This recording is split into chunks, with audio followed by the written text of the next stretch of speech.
শুধু তাই না, আমরা জানি জান বাঁচানো ফরজ। আমাদের দেশে অনেকে বলে এই যে দরবেশ পালাইয়া যখন যাচ্ছিল নিজের সাদা দাড়িগুলা কামাইয়া, প্যান্ট খুইলা, লঙ্গি পইরা, পঞ্চ পইরা, তারপরে তাকে ধরে ফেললো পুলিশেরা। শেষ পর্যন্ত এক পর্যায়ে তাকে রিমান্ডে যখন নেওয়া হলো, তখন জিজ্ঞেস করলো, আচ্ছা বলেন তো দেখি আপনার দাড়িগুলা কামাইলেন কেন? তখন বলল, মিয়া ইসলামিক জ্ঞান তো মোটেও নাই তোমাদের। বলল, কি স্যার বলেন দেখি? সেটা হচ্ছে দাড়ি রাখা সুন্নত আর জান বাঁচান ফরজ। আমি ফরজ বাঁচাইতে যাইয়া সুন্নত কামাইয়ে ফেলাইছি। কত বড় বাটপার, ওরে বাটপার, ঠিক কিনা বলেন? ৬২,০০০ কোটি টাকা বাংলাদেশ থেকে পাচার করেছে। দুর্নীতি করার পরে এই টাকাগুলো দেশে রাখলেও তো আমার দেশে কোটি যুবকের চাকরি হয়েছে। এরা নাকি দেশপ্রেমিক। চলো সবাই উজু করে নামাজের জন্য দাঁড়াই। সারিবদ্ধ প্রায় ৭৫০ মতান্তরে ১,০০০ কাছাকাছি সাহাবী নামাজে দাঁড়ালেন। নবী বললেন, বেলাল একামত দাও। বেলাল রাদিয়াল্লাহু তাআলা আনহু একামত দিলেন। নবী বললেন, এটা জোহরের নামাজ পড়বে এখন। নামাজের ওয়াক্ত তখন কোনটা? ঈশা। নবীজি বললেন, সালাম ফিরিয়ে বললেন, এবার তাহলে একামত দাও। সেই একামত ছিল, নবী বললেন এখন আসরের সালাত পড়ব। সালাম ফিরিয়ে নবী বললেন, এবার একামত দাও বেলাল। বেলাল রাদিয়াল্লাহু আনহু একামত দিলেন। নবী ৩ রাকাত নামাজ পড়লেন, বললেন এটা মাগরিবের নামাজ আমরা পড়লাম। এরপর নবী বললেন, এবার ঠিক আছে একামত দাও। একামত দিয়ে নবী বললেন, এবার আমরা এশা নামাজ পড়ব। নামাজকে পিছিয়ে দেয়া হয়েছে দিন ইসলাম রক্ষা তথা একামতে দিনের কাজের কারণে। আমি বলছি না নামাজের জন্য ছেড়ে দিন, এর মানে হচ্ছে ফরজটা কোনটার গুরুত্বটা নবী সামনে নিয়ে আসলেন। কিন্তু আমাদের জীবনে সব ফরজের গুরুত্ব আছে, কেবলমাত্র আল্লাহর জমিনে আল্লাহর আইন চলবে এই কাজের গুরুত্ব আমরা হারিয়ে ফেলেছি। এবার আসেন রোজার ফরজ। নবীজি সাল্লাল্লাহু আলাইহি ওয়াসাল্লাম আপনারা জানেন বদরের যুদ্ধে রওনা করলেন। সাহাবীগণ রাত্রে সাহারি খাইলেন। কিছু দূর যাওয়ার পর নবী বললেন, তোমরা আফতারু, তোমরা সবাই ইফতার করে ফেলো। বলেন, নবী আমরা তো রোজা রেখেছি। বললেন, আজকে যুদ্ধের দিন, আল্লাহর দিন বিজয় করার দিন, বাতিলের মোকাবেলায় তোমরা যাবে, আজকে রোজা নাই। তার কারণ ইকামতের দিনের ময়দানে যখন তুমি হাজির হবে, তখন বাতিলের মোকাবেলায় শক্তি দরকার। রোজা পরে রাখবে, রোজা পিছিয়ে দাও। শুধু তাই না, রাসূল সাল্লাল্লাহু আলাইহি ওয়াসাল্লাম ৮ম হিজরিতে মক্কা বিজয় করলেন। আপনারা জানেন সেই সময়ও মক্কা বিজয়ের দিন নবী বললেন, হাদা ইয়াউমুল ফাতহ, আজকে বিজয়ের দিন, তোমাদের রোজা রাখার দরকার নাই। তৃতীয়বারে আসি আমরা ইহরাম অবস্থায়। হজের সময় একটা পিঁপড়া মারা নিষিদ্ধ, মশা মারা নিষিদ্ধ, মাছি মারা নিষিদ্ধ। এই মাসলা তো আমরা জানি। ঝগড়া করা নিষিদ্ধ, নিজের শরীর নিজে চুলকানো নিষিদ্ধ, স্ত্রীর সাথে কোন রকম আন্তরিক তথা আমি বলবো স্বামী স্ত্রীর আচরণ সুলভ ওই রকম কোন আকর্ষণীয় কথা বলা বিরত। সেই সময় নখ কাটা নিষিদ্ধ, দাড়ি মোছ কাটা নিষিদ্ধ। যেই সময় আল্লাহর নবী যখন ৬ষ্ঠ হিজরিতে রওনা করলেন, আপনারা জানেন তখন উসমান রাদিয়াল্লাহু তাআলা আনহুকে দূত হিসাবে পাঠিয়েছিলেন কুরাইশদের কাছে যে আমরা যুদ্ধ করতে আসিনি। তখন তারা উসমান রাদিয়াল্লাহু তাআলা আনহুকে নজরবন্দি করেছে। কিন্তু নবীর কাছে তথ্য আসলো যে উসমানকে তারা হত্যা করে ফেলেছে। রাসূল সাল্লাল্লাহু আলাইহি ওয়াসাল্লাম তখন বায়াত দিলেন সাহাবীদেরকে, প্রত্যেকে ছিলেন তখন ইহরামরত অবস্থায়। আল্লাহর নবী বললেন, আমরা প্রয়োজনে এই ১৩৯৯ জন শহীদ হয়ে যাব, এরপরও উসমানকে জীবিত কিংবা তার মরদেহ উদ্ধার না করে মদিনায় ফিরে যাব না। দেখুন, যেই মুহূর্তে নিজের নখ কাটা নিষিদ্ধ, চুলকানো, চুল চুলকানো নিষিদ্ধ, শরীর চুলকানো নিষিদ্ধ, একটা মাছি মারা নিষিদ্ধ, সেই মুহূর্তে যুদ্ধের জন্য তারা বায়াত নিচ্ছে। এর মানে যুদ্ধের ময়দানে গিয়ে কি করবে? কোলাকুলি করবে কাফেরের সাথে নাকি? ফায়াকতুলুনা ওয়া ইউকতালুন, যুদ্ধ করবে, একে অন্যকে হত্যা করার বায়াত নিচ্ছেন। তাহলে বোঝা যায় যখন ইকামতের দিনের কাজ আসে তখন হজের অজুহাত দিয়ে পিছপা হওয়ার কোনো সুযোগ নাই।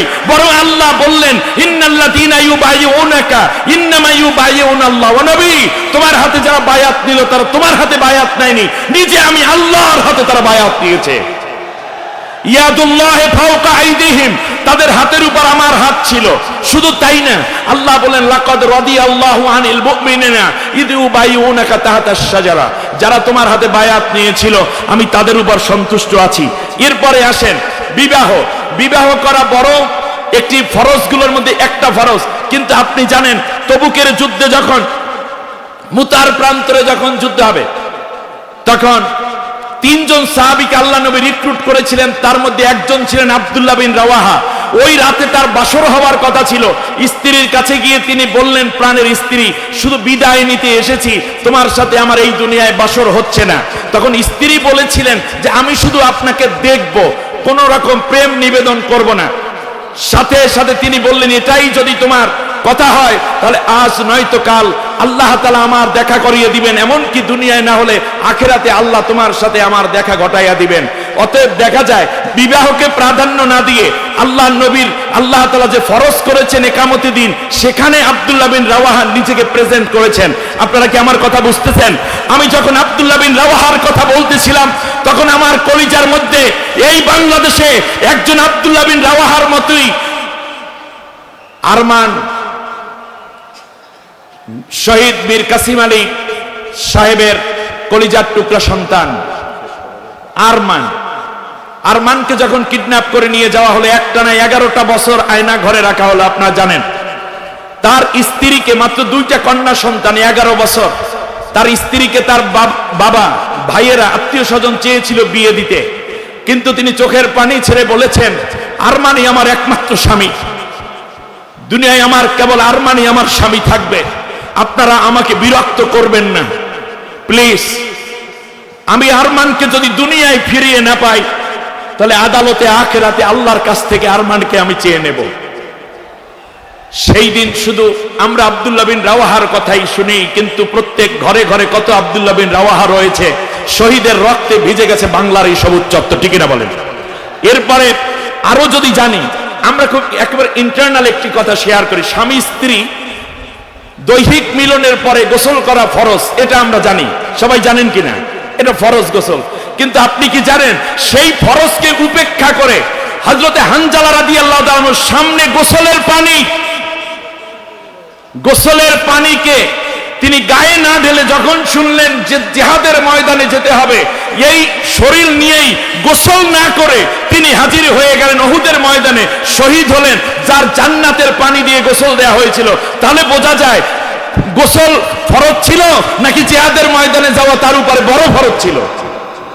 শুধু তাই না, আমরা জানি জান বাঁচানো ফরজ। আমাদের দেশে অনেকে বলে, এই যে দরবেশ পালাইয়া যখন যাচ্ছিল, নিজের সাদা দাড়িগুলা কামাইয়া, প্যান্ট ফুইলা, লঙ্গি পইরা, পঞ্চ পইরা, তারপরে তাকে ধরে ফেললো পুলিশেরা।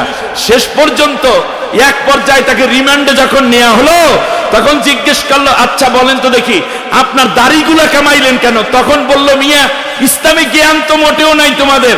বলল, কি স্যার বলেন দেখি? সেটা হচ্ছে দাড়ি রাখা সুন্নত আর জান বাঁচান ফরজ। আমি ফরজ বাঁচাইতে যাইয়া সুন্নত কামাই ফেলাইছি। কত বড় বাটপার, ওরে বাটপার, ঠিক না বলেন? ৬২,০০০ কোটি টাকা বাংলাদেশ থেকে পাচার করেছে। দুর্নীতি করার পরে টাকাগুলো দেশে রাখলেও তো আমার দেশে কোটি যুবকের চাকরি হয়েছে। এরা নাকি দেশপ্রেমিক। আমার ভাইয়েরা, শেষ পর্যন্ত তাহলে আল্লাহর পথে জান দেওয়াও ফরজ। আমার ভাইয়েরা, একামতের দিন আমি আর কথা বলতে পারলাম না, শেষ কথাটা এভাবে বলি। একামত মানে হচ্ছে প্রতিষ্ঠিত। এই যে নামাজের একটু পরে একামত দেবে না, কথা বলেন। আচ্ছা, একামত যখন দেয় তখন আপনারা বসে থাকেন না দাঁড়াই থাকেন? একামতের আগে কি করেন? বসা থাকে। একামত দিলে যারা বসানো তারা কি করে? দাঁড়ায়। বাইরে যারা তারা থাকে তারা সবাই জামাতে শামিল হয়। ঠিক তেমনি একামতের দিন মানে হচ্ছে যখন এই জমিন আল্লাহর, আসমান আল্লাহর, আমরা আল্লাহর গোলাম, এই জমিন চলবে কেবল আল্লাহর আইনে। কারণ ইনিল হুকমু ইল্লা লিল্লাহ, আল্লাহ নিজে বলেছেন একমাত্র আমারই আইন চলবে জমিনে। আল্লাহ লাহুল খলকু আল আমরু, সৃষ্টি যার, আইন চলবে তার। লা তুআতা লি মাখলুকিন বিমাসিয়াতি খালিক, আল্লাহর আইনের উপরে মানব রচিত কোন আইনের আনুগত্য তোমরা করবে না, নবী বলেছেন। আফা হুকমা জাহিলিয়াতি ইয়াবগুন, তাহলে কি তারা আমি আল্লাহর হুকুম বাদ দিয়ে অজ্ঞদের কাছে আইন চায়? ফালা তুতিউ আমরাল মুসরিফিন, আল্লাহর আইন ব্যতীত অন্য কোন ব্যক্তির আইন তোমরা, গুনাহগারদের আইনের তোমরা ধার ধরবে না। এগুলো সব আল্লাহ তাআলার অর্ডার। এরপরে আল্লাহ রাব্বুল আলামিনের এই আইন যখন বাস্তবায়নের ডাক আসবে, তখন যারা এই আইনে শামিল হন না, এই আন্দোলনে, একামত দিলে যেমন করে সবাই দাঁড়াইয়া যায়, কদ কামাতিস সালাহ, ঠিক তেমনি যখন আহ্বান আসবে আল্লাহর জমিনে আল্লাহর দ্বীন প্রতিষ্ঠার, তখন সবাই দাঁড়িয়ে যাবে, কেউ দূরে থাকবে না, সবাই এক কাতারে দাঁড়িয়ে যাবে। তার কারণ হচ্ছে আর বাইরে যারা আছে তারাও চলে আসবে জামাতবদ্ধভাবে জামাতে শামিল হওয়ার জন্যই। এই একামতে দ্বীনের কাজকে সমৃদ্ধ করতে সবার উপরে আল্লাহ তাআলা ফরজ করে দিয়েছেন। 1 মিনিটে শেষ করতে চাই। আপনারা জানেন একামতে দ্বীনের এই কাজটা কত বড় ফরজ। আল্লাহর নবীর সাহাবী ছিলেন আব্দুল্লাহ ইবনে ওবাই, তার নামাজ ছিল, রোজা ছিল, দাড়ি ছিল, হজ ছিল, যাকাত ছিল, জিকির ছিল, ফিকির ছিল, দান সাদাকা ছিল, তাহাজ্জুদ ছিল, রোজা ছিল, শুধুমাত্র সে একামতে দ্বীনের কাজে অংশগ্রহণ করে নাই, যার কারণে সে হয়ে গেছে মুনাফিক। আমার কথা কি আপনাদের সহজে বুঝে আসছে? তাহলে একামতে দ্বীনের কাজ অর্থাৎ কোরআন দিয়ে রাষ্ট্র চলবে, এই কাজটি যারা আন্দোলনে শামিল হয় না তারা ঈমান আনলেও মুনাফিকের কাতারে আছে। তার কারণ যখন আমরা ঈমান এনেছি তখন কিন্তু লা ইলাহা ইল্লাল্লাহ মুহাম্মাদুর রাসূলুল্লাহ বলার পরে আমরা ঈমানে মুজমালের মধ্যে বলেছিলাম আমানতু বিল্লাহি কামা হুয়া বি আসমাইহি ওয়া সিফাতি ওয়া ক্বাবিলতু জামিয়া আহকামিহি ওয়া আরকানিহি। এই কথা আপনারা বলেছিলেন কিনা সবাই? এখানে আওয়ামী লীগের লোকেরা এই কথা বলেছে না? বিএনপি ভাইয়েরা বোনেরাও বলেছেন, জাসদের ভাই বোনেরাও যারা জয় পড়ে তাহলে একথাই বলেছেন, জাতীয় পার্টির লোকেরা বলেছেন, হেফাজতের ভাইরা বলেছেন, চরমনাই বলেছি, আমরা বলেছি, সবাই বলেছি, সেনা নৌ বিমান বাহিনী প্রধান সবাই যারাই মুসলিম।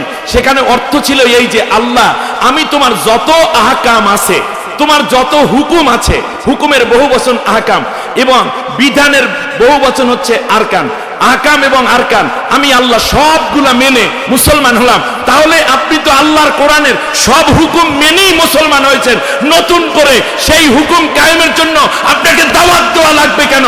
অথচ দুঃখের বিষয় হচ্ছে বাংলাদেশ আজ বিশ্বের দ্বিতীয় বৃহত্তম মুসলিম দেশ হওয়ার পরেও একামতে দ্বীনের কাজে তো সবাই অংশগ্রহণ করলই না।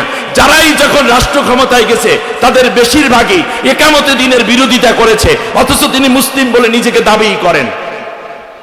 শুধু তাই না, তার পাশাপাশি কখনো কখনো ইসলামী দলকে ব্যান করেছে, নেতৃবৃন্দকে হত্যা করেছে। আপনি আল্লাহর দৃষ্টিতে মুনাফিক। আল্লাহর নবী যেই দিন আব্দুল্লাহ বিন উবাইকে দাফন দিলেন সেই দিন নিজের গায়ের জামা মোবারক খুলে তার কাফনের ব্যবস্থা হয়েছে, তার মুখের মধ্যে নবীর লালা মোবারক দিয়েছেন। দাফনের পরে নবী, জানাজার পরে নবী দাফন করে দোয়া করলেন। আল্লাহ রাব্বুল আলামিন বললেন ইস্তাগফির লাহুম আও লা তাস্তাগফির লাহুম ইন তাস্তাগফির লাহুম ৭০ মাররাতান ফালাই ইয়াগফিরাল্লাহু লাহুম। নবী গো, তুমি তার জন্য দোয়া করো আর না করো, তুমি যদি ৭০ বারও এই মুনাফিকটার জন্য দোয়া করো, আমি আল্লাহ কশিন কালেও তোমার দোয়া কবুল করে তাকে মাফ করব না। অপরাধ একটাই, সব ফরজ তার আদায় ছিল, আল্লাহর কোরআন দিয়ে দেশ চলুক এইটা সে চায় নাই। এবার খেয়াল করেন, আমাদের অনেক মুসলমান নারী পুরুষ আমরা আছি যারা বড় বড় ইবাদত বন্দেগীর জন্য আত্মতৃপ্ত হই, কিন্তু আল্লাহর জমিনে আল্লাহর কোরআনের আইন হোক এইটা আমরা চাই না।